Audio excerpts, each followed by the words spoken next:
skemanya kalian nambah. Tadi cuma return earning, akumulasi laba ditahan, per saham-sahaman tadi saya bilang paid in capital, ada common stock, preferred stock, dan keuntungannya.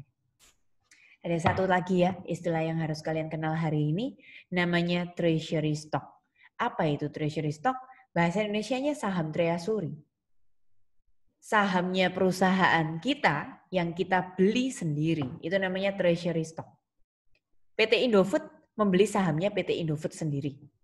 Apple membeli sahamnya Apple sendiri. Misalnya begitu, itu namanya treasury stock. Kita akan melihat ya, kenapa kok perusahaan itu repot-repot nggak beli sahamnya orang, yang dibeli kok sahamnya sendiri. Ternyata perusahaan ini membutuhkan saham dibeli kembali, mau dibagi-bagi ke karyawannya. Karyawannya yang berprestasi mau diberikan saham supaya lebih loyal, kerjanya lebih rajin, karena kalau punya saham berarti kan karyawan itu adalah ownernya perusahaan itu.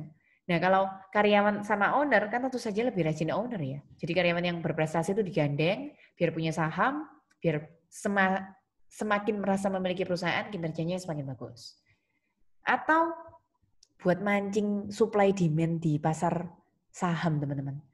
Biasanya barang kalau kelihatan supply-nya sedikit, limited edition gitu, yang demand-nya kan kayak hunting nyari, terus harganya agak mahal, belani dibeli gitu kan. Sama. Siapa tahu perusahaan ini kayak punya trik gitu ya. Dibeli dulu, biar kelihatan, loh kok sahamnya sedikit ya di pasaran. Supply-nya sedikit, demand-nya pas banyak. Wah itu, harga pasar sahamnya bisa naik. Terus kemudian bisa juga kita lagi butuh banyak saham untuk membeli perusahaan lain. Kalau kita mengakuisisi perusahaan lain, kita juga bisa pakai instrumen, nggak mesti uang. Bisa juga pakai saham kita sendiri. Akuisisi itu membeli perusahaan lain gitu ya teman-teman ya. Jadi yang dibeli bukan benda, tapi satu perusahaan utuhnya perusahaan lain itu. Aset liability equity kalian beli semuanya. Ini kalau ngambil accounting, ini anak-anak juga dapatnya di semester 5, advance accounting itu. Kalian belajar acquisition. Nah, kemudian nanti kalau di dunia, kalau kalian main saham, kalian baca laporan keuangan, itu ada suatu tolak ukur yang sering digunakan investor namanya rasio earning per share. Earning per share sekilas ya, rasionya itu net income dikurangi preferred dividend dibagi dengan weighted average number of share outstanding. Saya sederhanakan, earning per share, laba per lembar. Jadi laba net income dibagi jumlah lembar saham, anggap saja begitu. Kalau jumlah sahamnya kita tarik, kita beli sendiri, seolah-olah kan jumlah sahamnya pasar berkurang. Jadi nanti laba dibagi jumlah lembar saham yang semakin berkurang akan menghasilkan earning per share yang rasionya semakin tinggi. Kalau rasio earning per share semakin tinggi, investor suka dan biasanya memutuskan untuk invest di sana. Itu alasan-alasan kenapa kok kita harus membeli saham kita sendiri. Nah, saham kita sendiri, treasury stock itu unik sekali.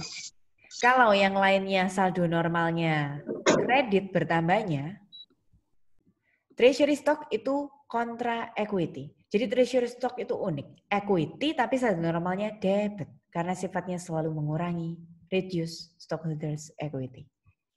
Ini kalau ditambahkan nanti kita lihat ya. MIT Incorporation kan punya statement of financial position atau balance sheet atau neraca kan seperti ini. Nanti kita lihat ya. Setelah kita baca treasury stock akan bertambah berkurang seperti apa di strukturnya permodalan equity-nya. Kita simak cerita yang pertama tentang treasury stock. 1 Februari 2020, MIT Incorporation tadi membeli kembali sahamnya sendiri 4.000 lembar pada harga 8. Saya mau kasihkan informasi untuk kalian, teman-teman kelas B1, perhatikan.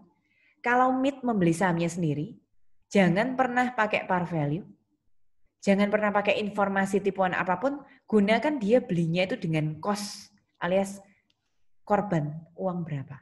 Kalau di sini berarti 4.000 lembar, kali 8, berarti dia berkorban 32.000. Ingat, treasury stock itu unik. Dia equity, tapi saldo normalnya sebelah debit. Jadi kalau muncul, bertambah, memang letaknya di sebelah debit. Kita membelinya menggunakan uang tunai, sehingga cashnya kita di sebelah kredit. Treasury stock to cash 32.000. Ini adalah jurnal pembelian treasury stock. Ada pertanyaan dulu? Coba lihat di sini ya, pergerakan dari balance sheet yang tadi. Saya tunjukkan yang tadi, seperti ini. Nah, 500, 200, 700, perhatikan sekarang.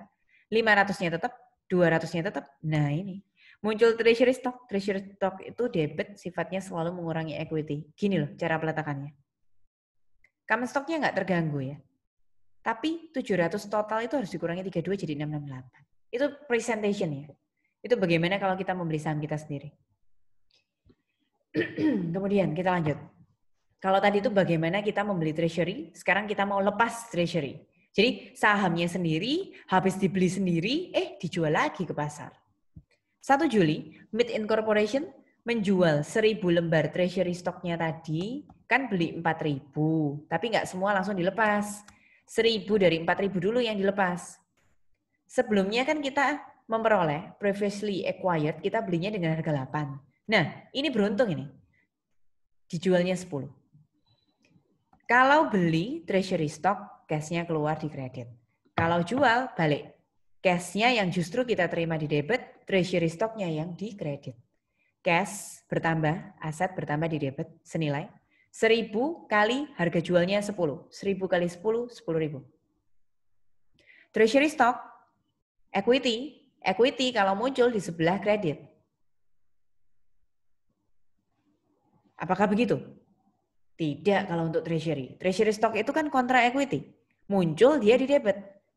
Bertambah dia di debit. Nah karena ini sekarang dijual, treasury stocknya berkurang, makanya pindah di sebelah kredit. Jurnalnya 1.000 lembar kali 8. Untung ya, kita belinya 8 laku 10. Selisihnya 2.000 kan di kredit. Ingat di chapter ini saya pesan di corporation tidak ada gain. Untuk mengakui sebuah keuntungan, nama akunnya adalah paid in capital. Kalau tadi paid in capital in excess of par-nya common. Paid in capital in excess of par-nya preferred. Kalau ini paid in capital from treasury stock. Jadi masing-masing ada cerita masing-masing paid in capital-nya berasal dari stok yang mana. Coba kita ulang lagi ya. Bagaimana kalau misalnya bukan untung tapi sekarang rugi. Masih dengan contoh soal yang sama. Mid Incorporation. Jual lagi 800 lembar. Teman-teman, ini dijual 7 loh. Kok tahu kalau ini rugi? Ayo, kalian bandingkan seperti apa? Jadi gimana cara tahu ini rugi? 800 lembar, kan kita jual 7. Nah tadi, belinya dengan harga? 8. Nah, kita coba perlihatkan di sini ya. Cash yang kita terima 800 lembar kali 7. Treasury stock kita 800 lembar, dulu belinya harganya 8. 6.400 kurangkan 5.600, selisihnya itu debit. Ya benar, kalau rugi di chapter ini itu tidak ada loss. Paid in capital-nya taruh di sebelah debit. Itu sudah mencerminkan kerugian. Pahami satu kali lagi dengan contoh soal yang terakhir. 1 Desember, Mid Incorporation tadi, kok bisa ya sisanya 2.200? Mari kita simak. Pertama kali dia beli 4.000. Kemudian sudah dilepas lagi jadi 1.000. 4.000 kurangi 1.000 berapa? 3.000, lepas lagi barusan 800.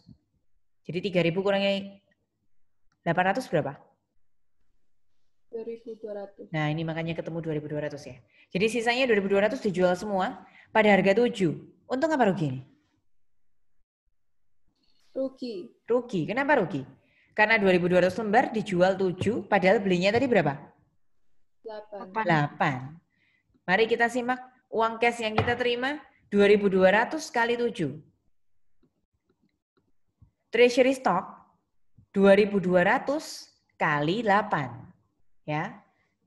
17.600 di sebelah kredit, debitnya 15.400. Selisihkan dong 17.600 sama 15.400. Berapa selisihnya? Treasury stocknya kan 17.600, 2.200 lembar kali 8. Cash-nya 2.200 kali 7, 15.400. Selisihnya berapa? 17.600 sama 15.400. 2.200. 2.200. Nah, kenapa kok 2.200-nya nggak boleh pakai satu akun paid in capital? Kenapa kok harus dipisah seperti ini? Penjelasannya adalah, pertama kali di tanggal 1 Februari tidak ada paid in capital.